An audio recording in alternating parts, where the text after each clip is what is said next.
रमजान में 3 ननद की गरीब भाभी। अम्मी अब्बू, आप दोनों क्यों हमें छोड़कर चले गए हो? आपके इंतकाल के बाद असलम भाई साहब हमारे कारण कितने परेशान हो रहे हैं। उन्हें इस घर का गुजारा चलाने में कितनी मुश्किलों का सामना करना पड़ रहा है। नुजहत बाजी, असलम भाई साहब और भाभी जान अब तक घर क्यों नहीं आए?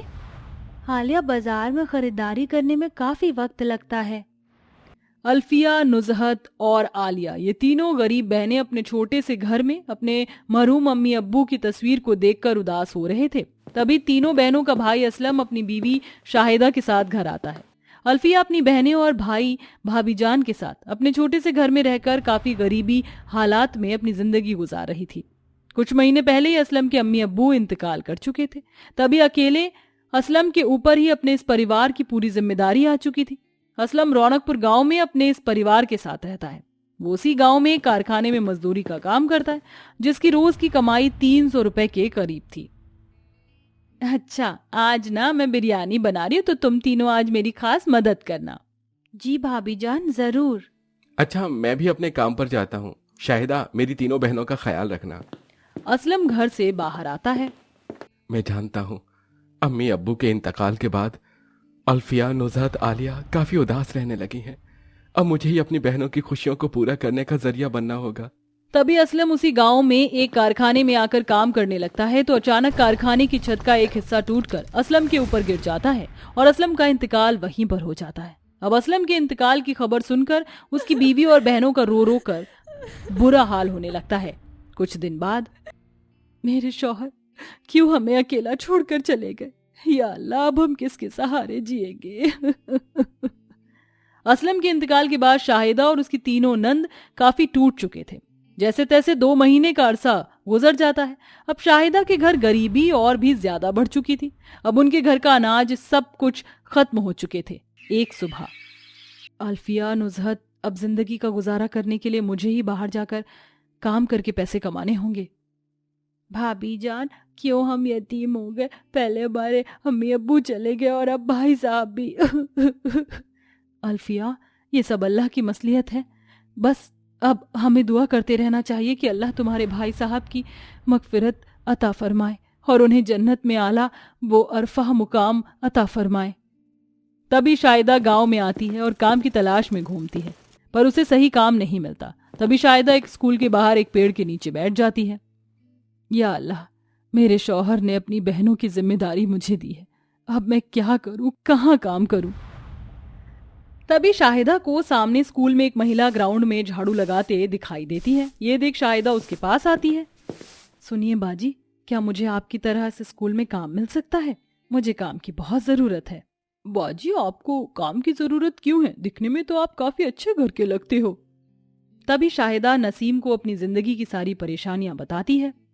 या अल्लाह, बाजी आपके साथ तो काफी बुरा हुआ है। आप मेरे साथ इस स्कूल के प्रिंसिपल के पास चलिए, मैं उनसे दरख्वास्त करके आपको यहाँ काम दिलाने की कोशिश करती हूँ। नसीम शाहिदा को लेकर स्कूल के प्रिंसिपल शफीक के पास आती है और उसे शाहिदा की सारी परेशानी बताती है, जिसके बाद शफीक शाहिदा को अपने स्कूल में झाड़ू पोछा सफाई का काम दे देता है। दोनों बाहर आते हैं। बाजी, आपने मुझे ये काम दिलाकर मुझ पर बहुत बड़ी मेहरबानी की है। और इसमें मेहरबानी कैसी बाजी? देखिए, वो सामने झाड़ू रखिए, आप स्कूल के पीछे वाले ग्राउंड की सफाई करके कचरा वहां पड़े बकेट में डाल दीजिए। शाहिदा नकाब में थी, तभी वो झाड़ू लेकर स्कूल के पीछे वाले बड़े से ग्राउंड में आती है जहाँ काफी सारा कचरा था। तभी शाहिदा कड़ी धूप में उस ग्राउंड में झाड़ू लगाने लगती है। शाहिदा को यहाँ काम करने के रोज के 100 रुपए मिलने वाले थे। चलो, इस काम से अब मैं अपनी तीनों ननद के लिए खाने का इंतजाम तो कर पाऊंगी। अपनी तीनों नंद का गुजारा करने की खातिर जो काम शाहिदा के बस का नहीं है, वो काम शाहिदा करने लगती है। करीब 2 घंटे तक शाहिदा उस कड़ी धूप में स्कूल के बड़े से ग्राउंड में झाड़ू लगा रही थी। धूप की वजह से शाहिदा की हालत बेहद खराब होने लगती है। इतने बड़े ग्राउंड में झाड़ू लगाते लगाते हालत खराब हो गई है मेरी। आज पता चला कि पैसा कमाना कितना मुश्किल काम होता है। दोपहर का वक्त, सारे बच्चे स्कूल के ग्राउंड में अपना टिफिन खाने चले जाते हैं। तभी शाहिदा स्कूल में हर एक क्लासरूम में आकर झाड़ू लगाती है। थोड़ी देर बाद, शाहिदा बाजी, अब आप घर जाइए, आज का काम हो गया। कड़ी मेहनत करने के बाद शाहिदा घर आती है। नसीम ने प्रिंसिपल से शाहिदा को 1 महीने की तनख्वाह पहले दिन ही दिला दी थी। तभी शाहिदा अपनी तीनों नंद को अपने काम की बात बताती है और अपनी पगार के 3,000 रुपए में से घर में अनाज भरती है। भाभी जान, हमारी वजह से आपको कितना मुश्किल काम करना पड़ रहा है। आलिया, काम में मेहनत तो करनी ही पड़ती है ना? अच्छा, अब तुम तीनों कल से अपने स्कूल जाओगे। काफी दिन हो गए हैं तुम तीनों स्कूल नहीं जा रहे हो। नहीं भाभी जान, हम स्कूल नहीं जाएंगे। आप इतनी मेहनत कर रही हो और आपको इतनी मेहनत करने पर सिर्फ 100 रुपए रोज ही मिल रहे हैं। हम पढ़ाई करके आप पर और बोझ नहीं डालना चाहते।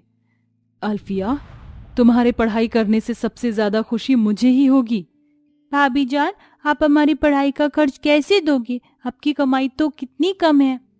आलिया, तुम उन सब बातों की फिक्र मत करो, मैं सब बहुत अच्छे से करूंगी। तुम्हें पढ़ाना तुम्हारे भाई साहब के अरमान थे। तीनों शाहिदा की बात मानकर अगले दिन से स्कूल जाना शुरू कर देते हैं। अब शाहिदा रोज रोज स्कूल में झाड़ू पोछे का काम करने लगी। कुछ दिन ऐसे ही गुजरते गए। एक शाम शाहिदा अपने घर के आंगन में बैठी थी। घर खर्च और तीनों की पढ़ाई का खर्च चलाने में तो मुझे बहुत परेशानी हो रही है। 100 रुपए रोज में तो हमारा गुजारा ही नहीं हो पा रहा है।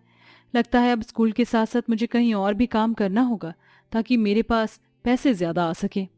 इतनी कम कमाई में शाहिदा को अपना गुजारा चलाने में काफी मुश्किलों का सामना करना पड़ रहा था।